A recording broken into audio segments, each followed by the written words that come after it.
Hey everyone, and welcome to today's episode of the vlog, sponsored by Autodoc. Now, who are Autodoc, I hear you say? Autodoc are a massive auto parts online store operating in 27 countries in Europe. With over 2.5 million parts from 870 car component manufacturers, Autodoc will have the part that you need for your car and at a very low price. Autodoc supports 166 different car manufacturers, and they also have their own easy to use mobile app. So click on the links below and start ordering your parts from Autodoc's online store today. So thank you Autodoc for sponsoring this episode, and don't forget to click on the links below in the description to find out more information about what they can do for you. So in today's episode, we're going to be talking about retrofits on vehicles, and we're talking about OEM retrofits. Now, I came across this about 20 odd years ago when I was working for Volvo. I used to work temporary for Volvo at their training and development centre in Daventry. And there I discovered that Volvo were the first companies to build one vehicle on the production line. The vehicle in question was the S80, the Volvo S80, and those cars were built with everything installed. By doing that, they reduced the cost and the time of producing vehicles, and everything was switched on using software. So my job was to train the mechanics on site how to use the VARDIS card, which was the interface that they used to talk to the car to turn on the software. The cars used to run a hybrid version of Windows, that's right, Windows operating system, and you would plug in the card, which basically formed a network and would then turn on the features using software. It was so successful that most of the other car manufacturers, Audi, Ford, etc., Volkswagen Group, all took on and did the same thing. And that's something that they do now. Now, I have no issues with retrofits. They are absolutely brilliant. However, what I do have an issue with is the cost that they charge to do these things. Now, we're going to take my Audi for instance. We're going to take a look at something that was missing in my car. Okay, so here we have the control central console here. Now here you can see it's got the nav button, the telephone, radio, media. All three of these work except for the nav button. So when I press it, I get nothing on the screen. Now, why do they sell this vehicle without the maps? Well, you can get it retrospectively upgraded. And let me show you what it looks like on my Audi profile. Right, so if you turn to the screen now, you will see a picture of my car. And what you're looking at is my profile on the website my.audi.com. So if you own an Audi from around 2015 upwards, you can put your VIN number into this site and it will show you all the information about your car, what the spec was, any features, etc. You can also see your service history on this site as well. So Audi no longer give you a book. Everything is done electronically and it's stored here. So anywhere that this car has been serviced in the Audi dealership area, that service will be here for you to see and to be able to look at. You can even print it out if you want to sell it on to the new owner. They can then get the car, pull it to their profile, and they will see that same information. So it's a really good site for keeping any information on your vehicle. And you can also store information yourself, mileage, etc., blah blah blah. All of this can be stored here. Now, what it also does is it shows you what the spec is of your vehicle. And if you look at my car here under audio and communication, you will see that the car has this preparation for navigation. Now, what that means is that the car basically has everything it needs for sat-nav to be activated, but it doesn't have a key. So you've got to buy an activation pack for the vehicle. Okay, simple, right? Well, how do I get this? Well, you can get it from an external source, and I will show you that in a second, but Audi sell that for you conveniently on their site. And if you go to their parts catalog, their accessory catalog, you'll see that the activation kit for the MMI Plus, which is what you need, you can buy here. Now look at the price of this item. You see that? 1,560 euro, which is around 1,440 odd pound. 1,340 odd pound. That's really expensive. The top of the range TomTom is around £350.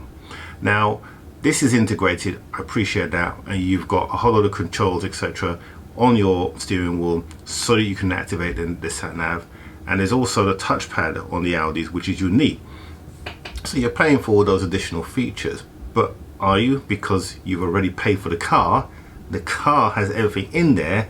You are buying the key to turn that feature on for £1,300.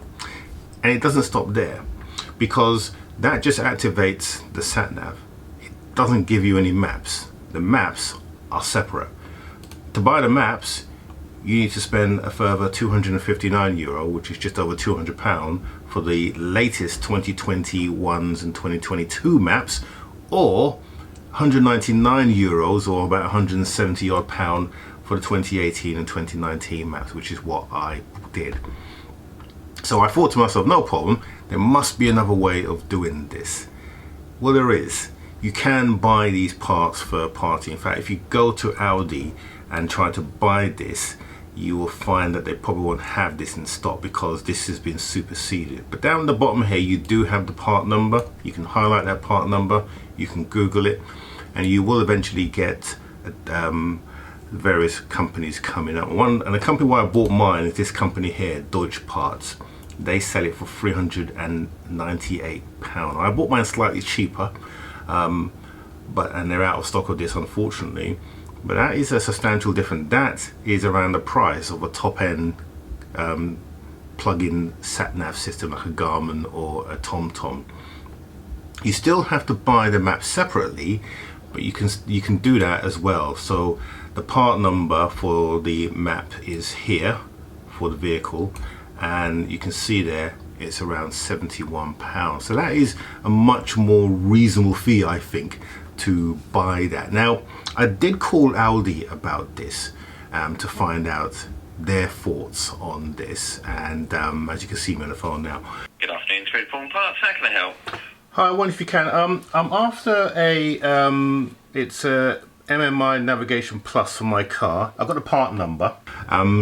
And to be fair, they have changed their policy, and this is for the older TT. So the latest TT, if you were to buy this, those prices are a lot more reasonable.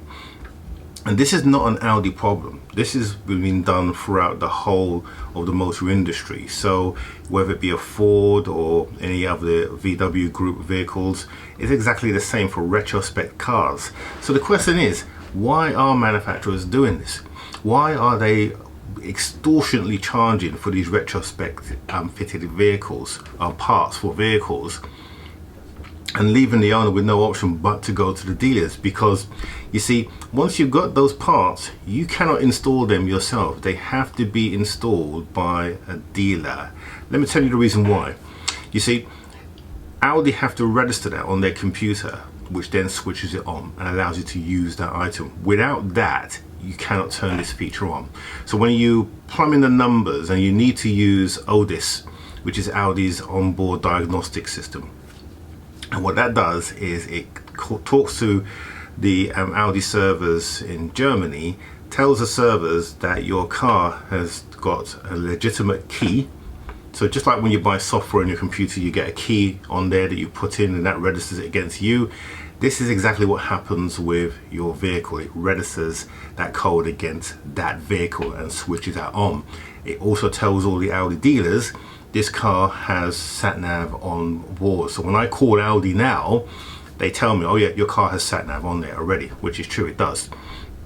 To do that, you need to either go to an Audi dealer, but you can use a specialist. And if you look on screen now, the specialist that I use is VAG Coding Specialist Limited. He is absolutely fantastic. He is a registered Audi specialist, so he has the software and can log into the system, Audi system, and activate that for you. And if you can see on screen now him actually working on my TT and getting that activated. So I'll leave Baz's details at the bottom because he can do a whole lot of other stuff as well. He actually was the person, if you can recall, he activated and sorted the lights out in my car, and he's done other things for me as well. So he's a really good guy, and he does a lot of stuff remotely. So he sends you the dongle, and then you can he can retrospect, and he's a very very reasonable person in terms of his charge. Much cheaper than going to Audi direct. So these are the packs that I was talking about. So this is the activation, and inside it literally is just a key that you can see there. And the other is exactly the same. So there's no CD or anything. The software is already in the car.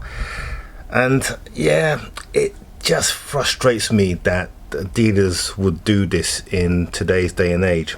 And I get it, you know, this is a car dealer's, this is their intellectual right, so you know they have the right to do so. And I'm not picking on Audi, because all the other dealers, like I said, they all do the same thing. But the cost to do it, and when you think about what actually is being done, you're just activating a code and you're charging those kind of fees for that. It just really, yeah, leaves a bit of a bad taste in your mouth. So come on, car dealers, you need to do something about this. Be fair with your retrospectively upgrades. You know, there's not a lot of effort in there. We understand you're trying to make money in this difficult economy, but don't, you know, take it out on the car enthusiasts who like your products. Anyway, enough of a vent. Let me show you what it looks like in the car. So now we've got the sat nav activated in the car. When I click on the mouse button, you see the little red light comes on, but more importantly, I get the screen come up. And of course, once you press the little view button here, this is where the magic happens, and you can see that we get the whole screen come up, and it really is something else. As you can see, it just I do love that. I think that looks really good, and that's the main reason why I bought this. And with the activation of the map, when I go to directions, I can switch to direction entry. Here on the top here is a touchpad, so I can basically write, as you can see on the screen there, right to where I'm actually going to go. Now it will interpret that as M. That's really interesting, actually. But I can write letters, so if I write in A, N, R, that wasn't an R, but yeah, you can see it. And I know that's a bit of a gimmick. I actually don't use the touchpad because it gets frustrating, as you can see there. But in terms of, you know, having that, and when you drive along the street and seeing that, that is great. And that's one of the reasons why I wanted to get this car. So I had to get the map. And I know a lot of you said, well, you should have just got yourself a TomTom. Yep, I could have done that. But with the car and the sat nav built in, and having the controls at your fingertips, and being able to make changes on the fly, this got to be worth it. And of course, it's much safer. Now, the this TT, because it's the really basic model, it comes with the Audi Connect, but not the online Audi Connect, so this is offline. Now, the online one is superior to this because it gives you all the traffic features, etc. And as you can see the screen now, this is my one in my S3, and on my S3 you can see there's traffic ahead, and it shows you as a thick red line on the screen. And that really is worth it, because if you're going somewhere, it will divert you to where you need to go. Whereas this one will just show you whatever you've put in. It doesn't take into consideration your traffic. You can upgrade the module, but is it really worth it? It's a lot of money, even secondhand, because if you do buy the module, you have to get it coded in. And when I talk about the module, we're talking about the this here, the MMM. You probably can't see it because of the sun, but the module in here, the MMI that comes with a card, that needs to be changed, and when you change it, you have to get it coded. VAG specialists can do that for you, but it's in another cost that you probably don't need. So, and that is it on the TT in terms of getting it finished from the initial damage. Now we turn our attention to the mods, and boy, have we got some mods. Yes, we have already installed the race chip, and that looks good, and we've also put a TTRS front grille coming on. But I'm going to give you a sneak peek of some of the mods coming up in an episode soon. Not next week. Next week we're going to go back to the Roadster, the Mark 1, because we've got to disassemble it. But let me show you what we've got coming up for this car. So we have some new wheels for the TT. These are 19-inch Innovate wheels with a black interior and this nice shiny what do you call it, diamond cut front on there.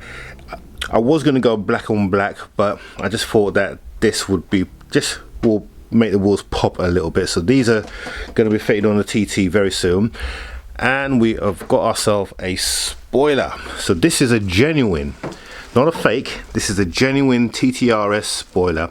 You can get these as optional extras. This one needs a little bit of polishing, but that's also going to be fitted to the car very soon. In the meantime, we'll be working on this car starting from next week. So we'll be taking the TT apart, and we've got the whole front needs to come off, because what we're going to do essentially is we're going to change all the pipe work in here. The car is a little tired, and the thing that people don't appreciate is that cars like this, the rubber will deteriorate, so you need to maintain these, and these are the things that people don't often do. So we're going to be basically taking the whole front of the vehicle off. The AC also has a leak as well, so we're going to be inspecting the radiator, and that's the excuse for taking off the front of the vehicle. And then that way we can get to all the pipes. The PCV system that needs to be replaced, and then we'll just literally anything that's perished or looking old, that will get sorted and replaced. So this car will basically have a breath of fresh air once we get it back on the road again. It's running as it is now, and I've been taking it for little spins, but we'll start the reconstruction as of next week.